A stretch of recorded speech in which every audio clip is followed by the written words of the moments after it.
Hi, I'm Andrew Tsao. In this episode of Backstory, we're going to talk about Wind Up, a suspenseful short film by teenage filmmaker Hadley Hillel. The film was accepted into the 2012 National Film Festival for Talented Youth, known as NFFTY, which is the largest festival of its kind in the world. We're going to be talking today with Hadley and also Jesse Harris, NFFTY's founder and artistic director. Welcome, Hadley, to the show. And Jesse, thanks for being here on Backstory. Let's start a little bit about with your background, Hadley. You know, this show's called Backstory, the filmmaker's vision, and a lot of it has to do with sort of how people came to the place where they made their projects. And you just told me before we started filming that you're 16 years old. Yeah. So I'm going to presume that the journey to your film here is short but interesting. Can you give us a little background and when you became interested in making film and what led you up to this? Yeah, well, I made my first film when I was 7 years old, and it was actually with my dad. We just decided it'd be something fun to do because he occasionally made videos for his work. And so we made one together just using like toys from around the house and pretty simple. And then he showed me how to use iMovie to kind of put it together. And from that point on, I got kind of interested in the whole filmmaking thing. And so I started making films in third grade with a friend that I met, just short spoofs of these educational videos that we were being shown in class. And then I gave them to the teacher, and he showed a couple in class, and people really liked them. And it was the first time where I was like, oh, this could have some potential. Like, people actually enjoy seeing this. And so from there, I just kind of kept building in complexity and in length. So you began with some simple projects and you got to Wind Up, but there must have been stages in between. You had a film recently, not recently, but called Dimension that also was entered into a kind of film festival. Can you tell us a little bit about that? Yeah, it was actually something that I was making a lot of movies at the time that were just like, I would invite a friend over, and it was really kind of a hobby at that point. I had no intention of getting it into any film festivals. I had a friend come over, and we just kind of improv'd a story while we were doing it, because that's the way that I was doing it before scripts. I only recently started writing scripts in like the past 3 years. And so we just did that one day, and it ended up with a better ending than most of the other ones that I was doing, because it was actually a little more well thought out. Yes. So then I just submitted it to a film festival that I'd met through a summer camp, and it ended up getting in. You know, a lot of our viewers are going to want to know, and you can weigh on this too, Jesse. I mean, what goes into making a film like the film we're going to see? I mean, audiences see it and go, right, this is really professional, really well done. But what they don't know about what we do is the prep time, the assembling of the crew, the casting, the fundraising, the post-production, the production elements are a massive undertaking. Yeah. At your age, how did you get to the point where you felt like, as a creative leader, you could assemble all of these elements into making a film successful? Well, I think it was definitely a challenge because I'm in high school, and I did this mostly just on my weekends for a couple months. Actually, a month total for shooting all over on every weekend. And I used a bunch of different platforms, and my teachers were really supportive, and so that was one of the only things that made it work. But I used Indiegogo to get the money for it. And I did that by just sending it out to family and friends and kind of making a page. And it's this great fundraising thing where you can just contribute sums of money, small to large. And then I'm going to presume that your crew and your production unit came from fellow students who are like-minded and working in production. This world is a completely different world than when someone like myself was coming up and we'd go get the Bolex 16mm camera and go, now what do we do? He's talking about online fundraising. He's talking about this new generation who has access to the understanding of all this. I think NFFTY plays a part in this because you do some classes and workshops as well, right, Jesse? Yeah, for sure. Yeah, I mean, during the festival we have over 20 different panels and workshops, and then year-round we have workshops. We see this huge quality jump every year in the films, and I think part of that's technology being more accessible and cameras getting better, and then just access to more information and online resources like fundraising. And I think filmmakers are just getting smarter. They're watching videos online. They're talking to other filmmakers, and festivals allow them to kind of meet other filmmakers and pick their brains about what's the best way to do something. So the online community also has been helpful for you because you can go. I mean, I know now. You can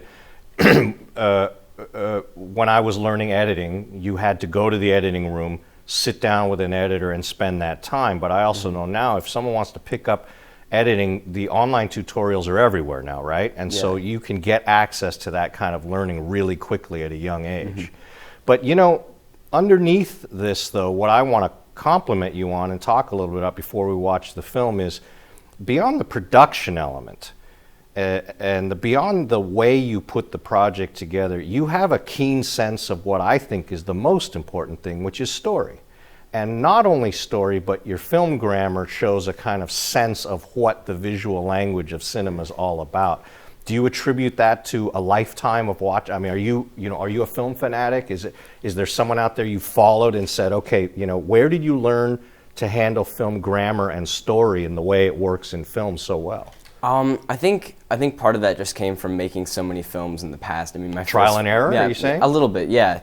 And also this camp that I went to this past summer, run by the Film School, which is sure, John Jacobson and Tom Skerritt. Yeah, wonderful.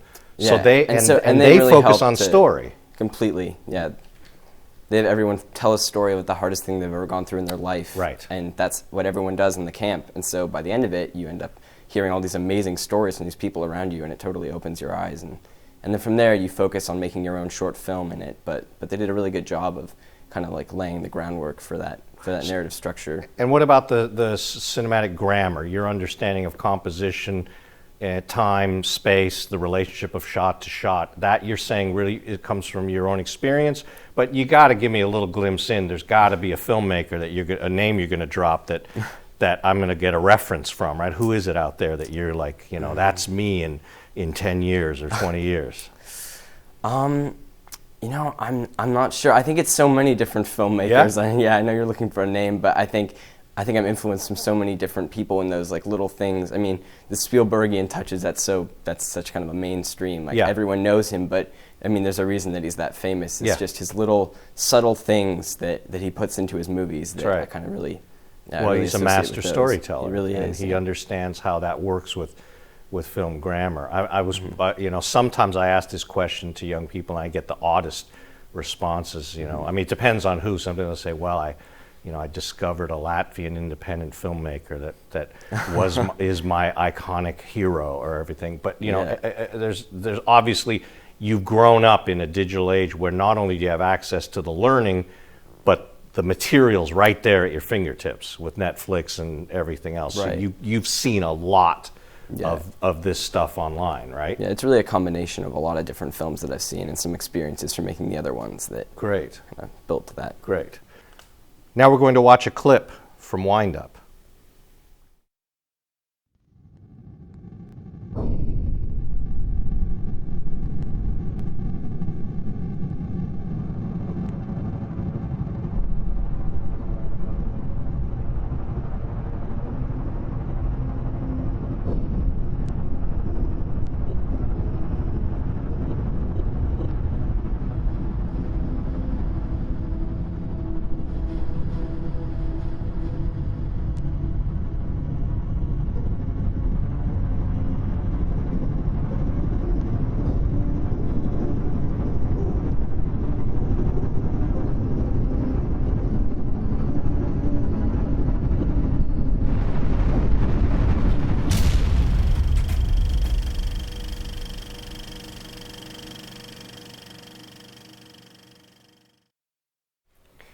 Hadley, the story we just saw is powerful, emotional, and your handling of it seemed rather personal in the sense that you seemed very connected to what was going on.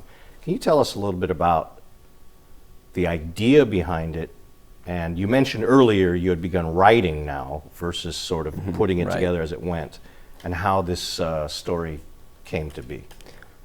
So I think one of the biggest things that influenced the growth of this story was this conversation I had with my dad, because I found the monkey, the creepy little thing, in this like weird market in Israel this summer. But I knew I wanted to make a movie with it, but I didn't want to make a movie that was just kind of one-dimensional about like a creepy toy. Yeah. So I wanted kind of a more like emotional depth. So I had a conversation with my dad, and I asked him what the hardest thing he'd ever gone through in his life was, and and he told me a bunch of different stories, and most of them involved kind of like the loss of an adult figure in his life, a very prominent one, and that got me thinking about like childhood loss and a lot of those other themes, and denial, and a lot of the other themes that kind of run through the movie. And from there, the story just started growing because I thought I wanted to do it with a kid. So from this small object, you began to think about it as the centerpiece, but it really connected to the theme of loss and how one handles it. And that's a fascinating bridge. And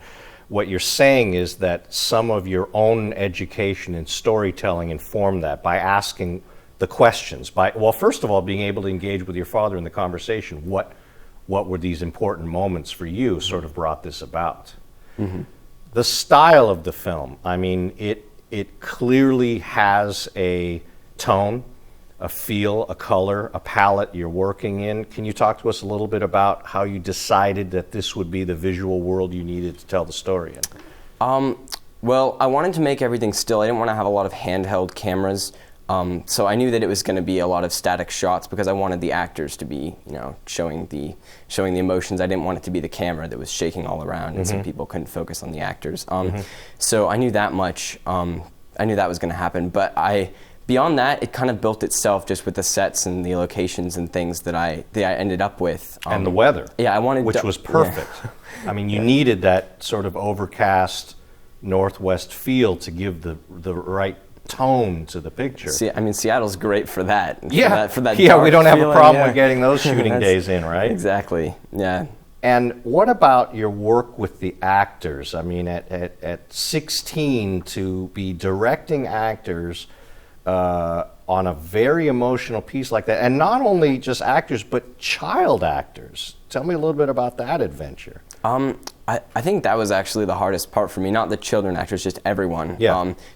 Kind of getting in the headspace where I had a vision of what I wanted the actors to be showing, but how to express that in the right words to get them to understand. And I actually learned a lot from all the actors and just hearing like the best ways that I could get through to them. Yes.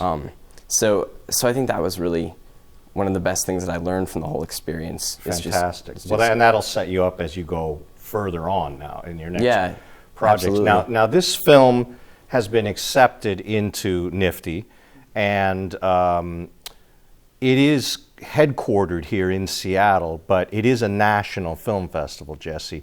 Tell us a little bit about its origins, how it began, and its mission, and ultimately what led you to knowing Hadley. Sure, yeah. So, I mean, I'm a filmmaker myself, and so I grew up making films just like Hadley. I'm listening to him talk, and I'm just like reliving what I was like for me in high school. And I basically decided I wanted to make a feature film when I was in high school, and so I convinced my parents that I should just use my college savings to make this feature film. See, now here's the thing, folks at home. We could always black this part out of the show, right?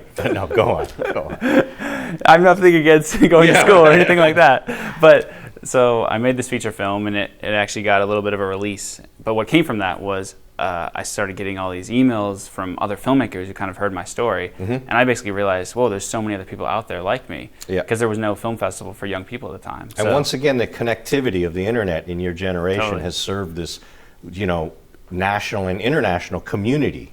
For sure, yeah, no.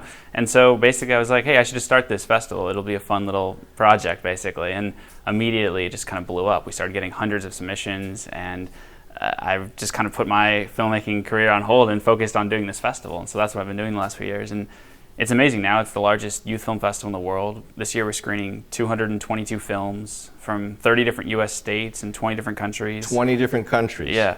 It's and the quality of films are outstanding. I mean, most of the time you wouldn't think it's a film by a young person necessarily. I mean, the quality is really high. And Hadley's film was awesome. I mean, we saw it right away. We knew this was going to be in the festival. Do you actually screen every submission? Almost, yeah. So basically we have about 30 or 40 pre-screeners who watch everything. Okay. And they're based all over the country and all over the world because, again, this is we have an online digital screening process. So people put their films online, and then you have people around the world who are responsible for. Do you actually know all these people? Yeah, I mean, they're like people you met on the internet. No, they're either past alumni filmmakers or film fans, that sort of thing. So, and it's a secure place where filmmakers upload their film, Sure. people watch it, and then myself and one other person at NFFTY, we then watch everything else again. So everything's watched by 3 people. Wow. Yeah, so it's a lot of, this year we had over 700 submissions, so it's a lot of films to go through. And your admissions process takes how long before you decide finally on the slate of films? Yeah, so people start submitting films around September, and we lock the programming in kind of mid-February. Okay. The final deadline's January, so we have about a month and a half of kind of intense watching of films. So basically, during that month and a half, no one on earth sees you. Pretty much, yeah. You're just locked in there watching films with your staff Pretty and much, everything yeah. like that. How many years now? This will be the 6th festival. What has been the biggest change since the first festival to now? I think just the awareness of people realize most people, when we said a youth film festival, they thought it was like a children's thing or the quality was going to be low, you know? Yeah, But when people okay. started coming to the festival and they see these films, see how good they are, Yeah. they've realized, oh wow, young people are actually making really good films. Whether Yeah. it's a great drama or a personal documentary, we have so many of those in the festival. They're just these amazing stories. So I think that's been the coolest thing, is just the public starting to realize, wow, this kind of new generation has some great stories to tell. Yeah. Now, you brought us a few examples that we're going to be able to share with our audience of what they could look forward to in this year's festival. Can you tell us about some of those films? Yeah, sure. So one of the films, it's called Da Capo. It's from Germany. It's kind of like this group of breakdancers in Germany that basically use breakdance and movement to tell stories. Wow. And they because it's a film, they're able to also then not only use their bodies but the camera to speed it up and slow it down or add Okay. effects, and it's just this great visual kind of journey. There's also a documentary from a young woman from Afghanistan who has a film. It's basically about her getting her driver's license, and Now, obviously she submitted this from Afghanistan? yeah, and she's actually coming to Seattle for the This is festival. remarkable. Yeah. I mean, this is, talk about the global village. This is the kind of thing that, you're going to be able to meet filmmakers of your age from all over the world. It's absolutely thrilling. Yeah, that's what's partly what makes the festival so great. Is the filmmakers do come to Seattle for the festival. So the film, this documentary, it's called Look Who's Driving, and it's about her being a young woman getting a driver's license Yes. in Afghanistan, which isn't really normal. Right. And then she also talks about like when she was kind of under Taliban control and just like all this crazy stuff kind of in her life. It's just this amazing documentary. Fantastic. Yeah. I think we're going to take a look at this trailer of a few of the films, and we'll be right back afterwards.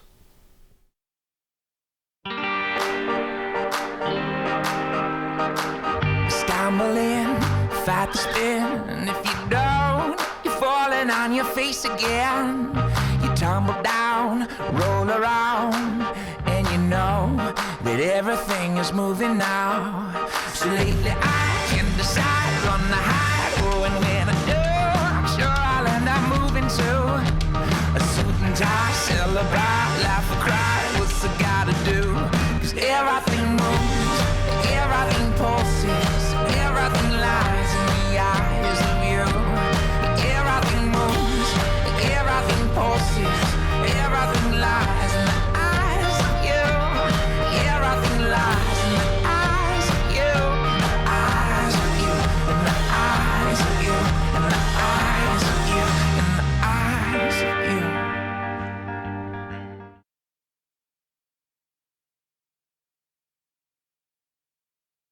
Finally, they were tired, so they sat on a rock to rest. Ow! Then Krabby Mike jumped out from under the rock. What were you doing under there? Asked Katie. Under where? Asked Krabby Mike. Ha ha ha! They laughed. What's so funny? Asked Krabby Mike. You said underwear, said Billy. Did you take my clothes? He asked. No, said Krabby Mike. Then what's that t-shirt? Asked Ashley. Fine, I took Billy's clothes, said Krabby Mike, because I wanted to play with you, he asked. Oh, you can play with us, said Katie. Just don't take my clothes, again, said Billy. Ashley said, let's go get hot chocolate. So they went to go get hot chocolate, and they were best friends then.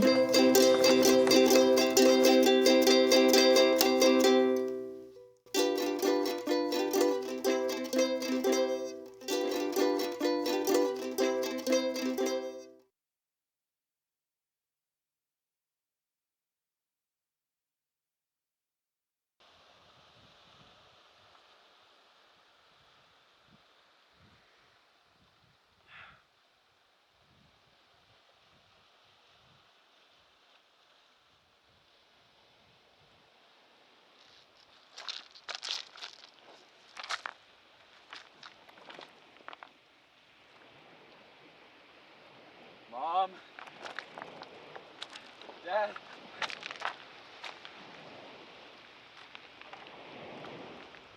Anybody?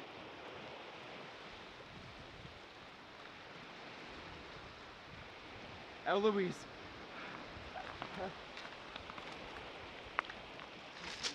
Eloise! Are you there? Eloise! Are you okay? Brendan!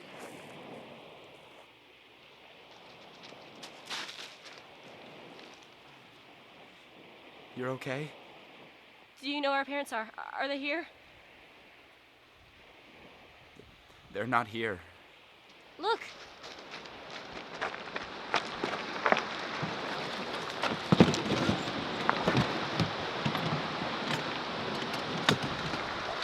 Hey, this stuff could be useful.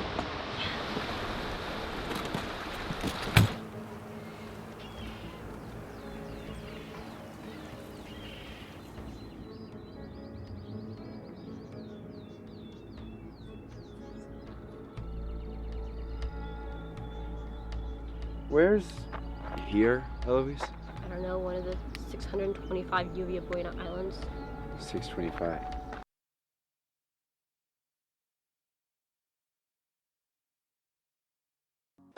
Despite their learning disability, many autistic individuals are quite talented. Some were born with these special talents. Others work hard to develop their skills. Either way, their talents help to improve their self-esteem and fit into a peer group with similar interests.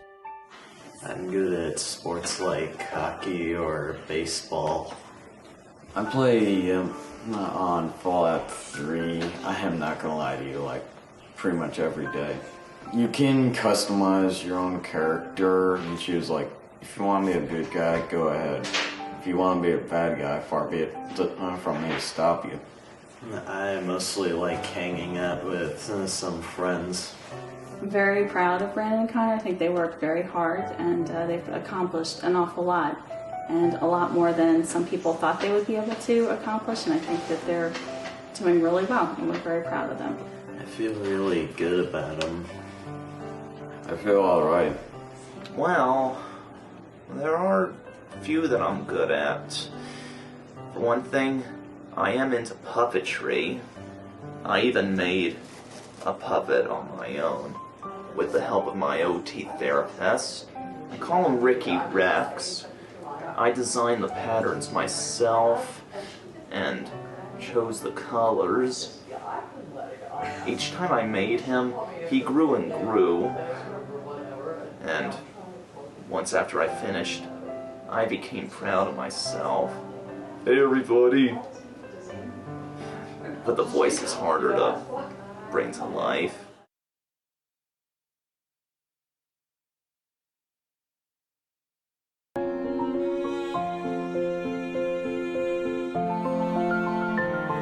Everything is moving away, like everything is following a different route. Maybe you just have to follow it too.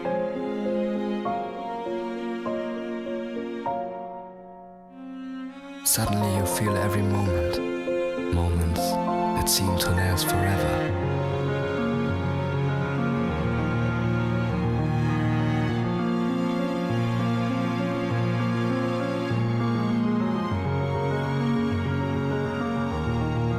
Learn to let go. Let the dream guide you to a place you thought you have long forgotten, to a place with eternal beauty,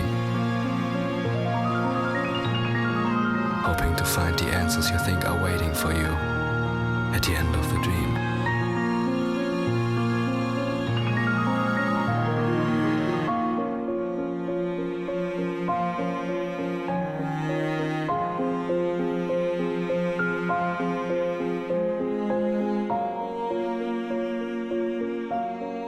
But what is it that you're looking for?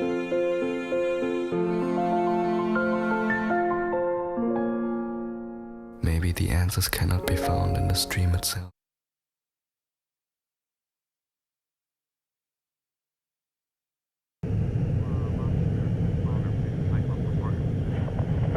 Tango 319er, cross Greta at 245, flight level 370, estimating Marco at 2303. Susie next.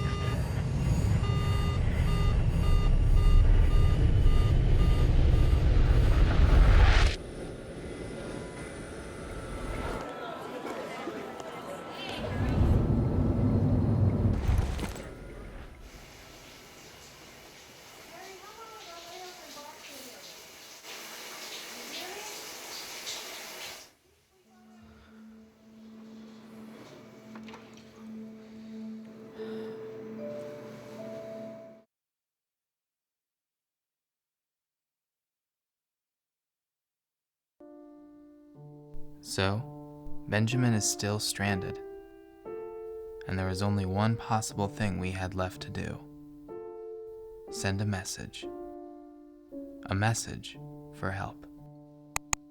Hello, my name is Benjamin Kyle. You don't know who I am, and quite frankly, neither do I. For the past 6 years, I've been looking for something just out of reach, but I'm not going to be able to find it by myself. I don't have a social security number, but I'm still a person. Nobody has recognized me, but I still have a past. I'm going to tell you my story because I want a future. I can't do this by myself. This is my SOS. My message in a bottle. My name is Benjamin Kyle, and this is my story.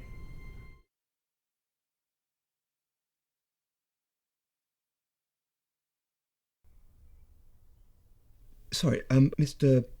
Kilov. Mr. Kilov, what is it again you want me to teach your daughter? That Mozart song, Farelsi. You mean the Beethoven piece Für in a day? Is that a problem? Well, yes, I can probably teach her the first few bars today, but the whole piece will take at least a few months. We don't have a few months. You understand? That's why I'm offering you a lot of money. Okay, how about I teach her the C major scale for, let's say, 500. How about I break your hands?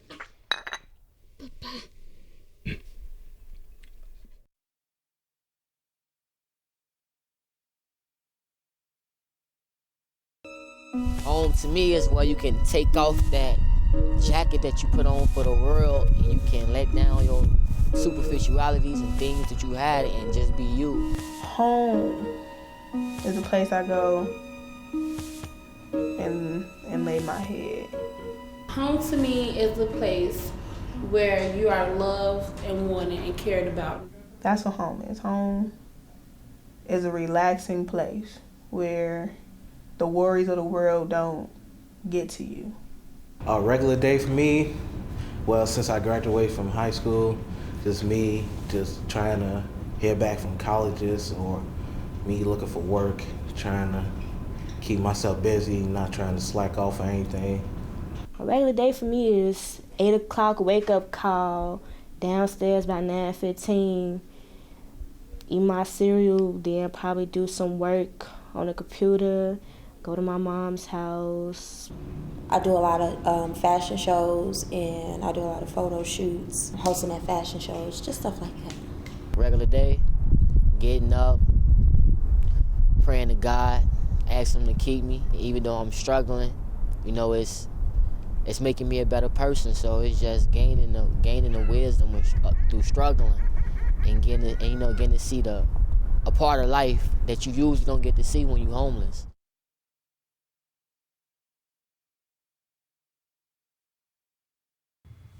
I wanted to see my daughter get married, walk her down the aisle, wanted to watch my grandkids grow up.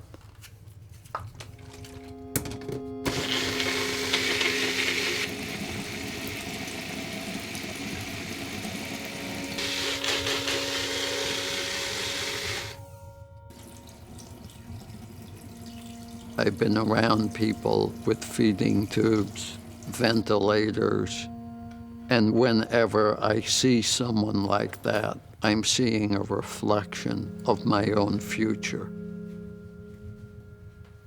When you're told you're dying and the process of dying is awful, there's not much hope in that.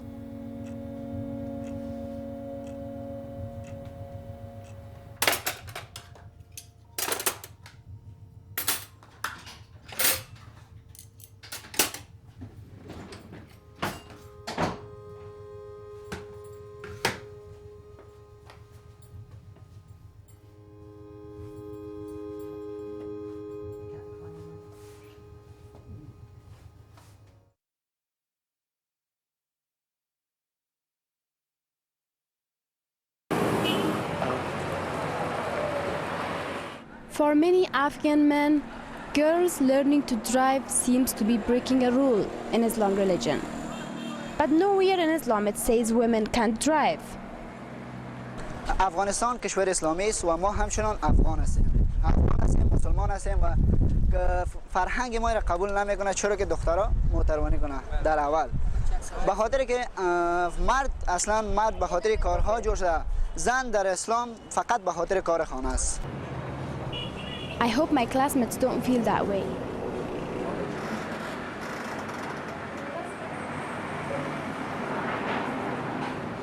پشتم به این طریق به مین سلنده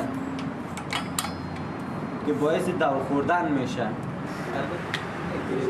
باید جک اندر پایه خیرش چک بکنه. استادم پیش از اینکه مثلا موتور خاموش کنیم باید دوازه پارک کنیم. پیش از اینکه خاموش باید شو موتور که موتور بریک میکنه استاد میشه پیش از بل کردن باید پارک کنیم.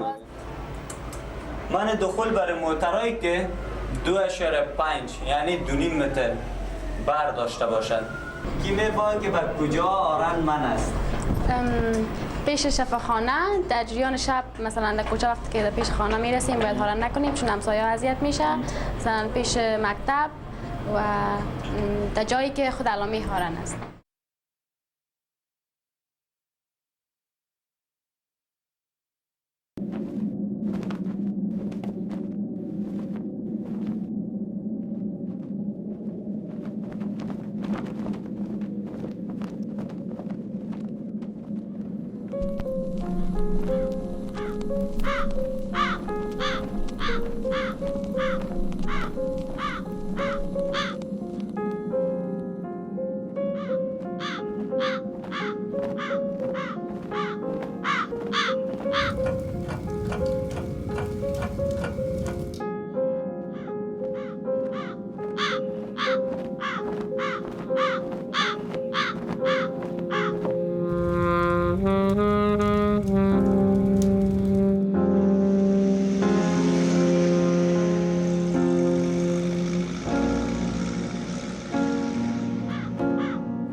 Myron?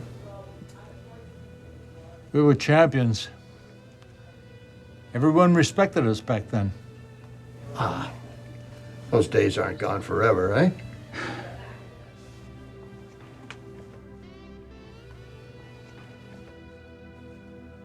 I wanted you to have this. Wow.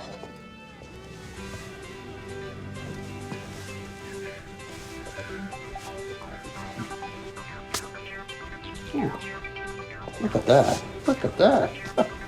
Oh, thank you very much. Are you ready? Let's do it.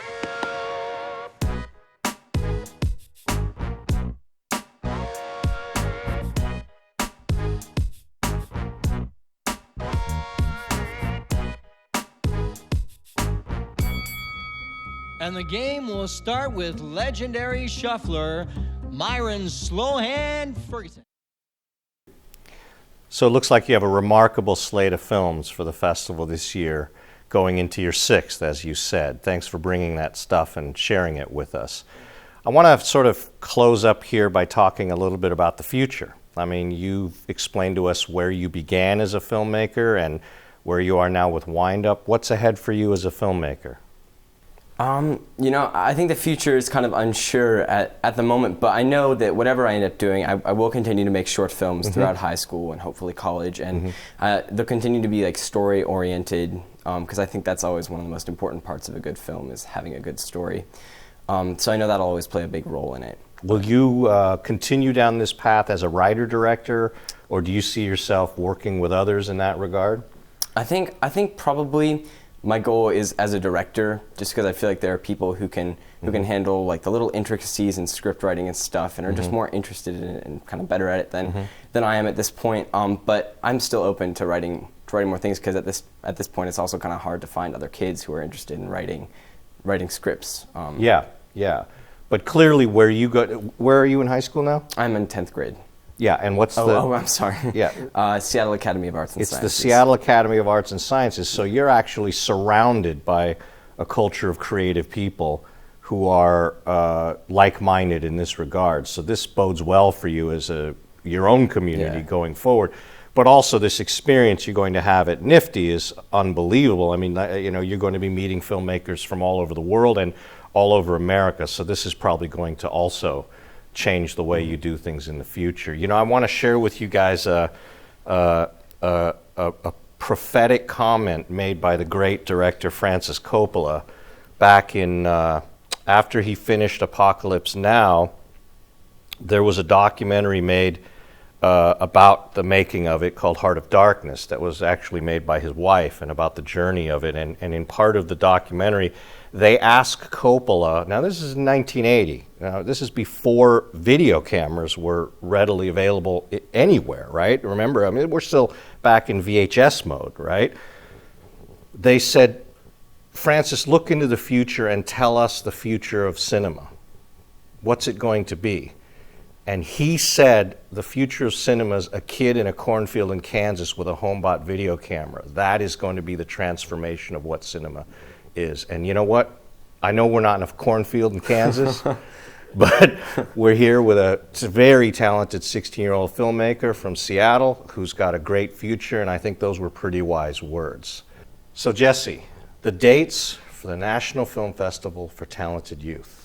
April 26th through 29th. It's at Cinerama and SIF Cinema Uptown. Happens every spring, last weekend of April. So multiple locations people can get, and they can get tickets online, I presume, going to your site. Yep, NFFTY.org. Yep. And I think you're probably going to have a big opening gala. Is there going to be a red carpet and everything? For sure, yep. I can't wait. It's That's fantastic. Awesome. Thank you both for being here on Backstory. It's been great. Hadley, Jesse, and thank you for watching. I'm Andrew Tsao, and I'll see you again behind the scenes.